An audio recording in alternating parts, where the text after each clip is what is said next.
خبریں شامل کریں گے شوبز کی دنیا سے۔ اداکار عدنان صدیقی نے امریکہ میں ہونے والے ایونٹ میں بھارتی فنکاروں کی آمد کا سن کر مسلمانوں سے اظہار یکجہتی کے لیے تقریب میں شرکت سے انکار کر دیا۔ امریکہ کے پاکستانی نیاد ڈاکٹروں کی ایسوسی ایشن نے امریکی ریاست نیو جرسی میں 13 تا 17 جولائی ایک تقریب کا اہتمام کیا ہے، جس میں شرکت کے لیے کئی پاکستانی اداکاروں سمیت بھارت کے فنکاروں کو بھی دعوت نامہ بھیجا گیا ہے۔ تاہم عدنان صدیقی نے ٹویٹر پر جاری پیغام میں اس تقریب میں شرکت کرنے سے معذرت کی ہے۔ انہوں نے لکھا کہ میں فنکاروں کے خلاف نہیں، لیکن میرا ضمیر اجازت نہیں دیتا کہ ہندو لیڈروں کے ہاتھوں نبی صلی اللہ علیہ وسلم کی توہین کو اندیکھا کر دوں۔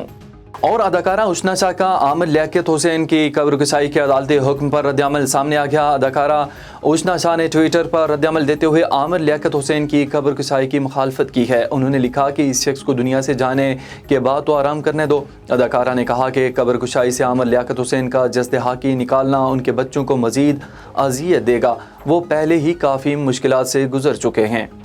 دوسری جانب آپ کو بتائیں، پاکستانی شوبز کے سینئر اداکاروں بشرا انصاری اور ریشم نے عامر لیاقت حسین کی قبر کشائی کے فیصلے پر رد عمل کا اظہار کیا ہے۔ بشرا انصاری نے انسٹاگرام پر ویڈیو پوسٹ کی جس میں انہوں نے درخواست کی، خدا را مرحوم کے بچوں پر رحم کریں، انہیں مزید اذیت میں مبتلا نہ کریں۔ ایک عام شہری نے محض شریعت کے لیے پوسٹ مارٹم کی درخواست دائر کر دی۔ میری مجسٹریٹ سے درخواست ہے کہ اس عام شہری کو ایک طرف کریں اور ان کے اہل خانہ اور بچوں کی بات سنیں، کیونکہ اس وقت سب سے زیادہ وہی متاثر ہیں۔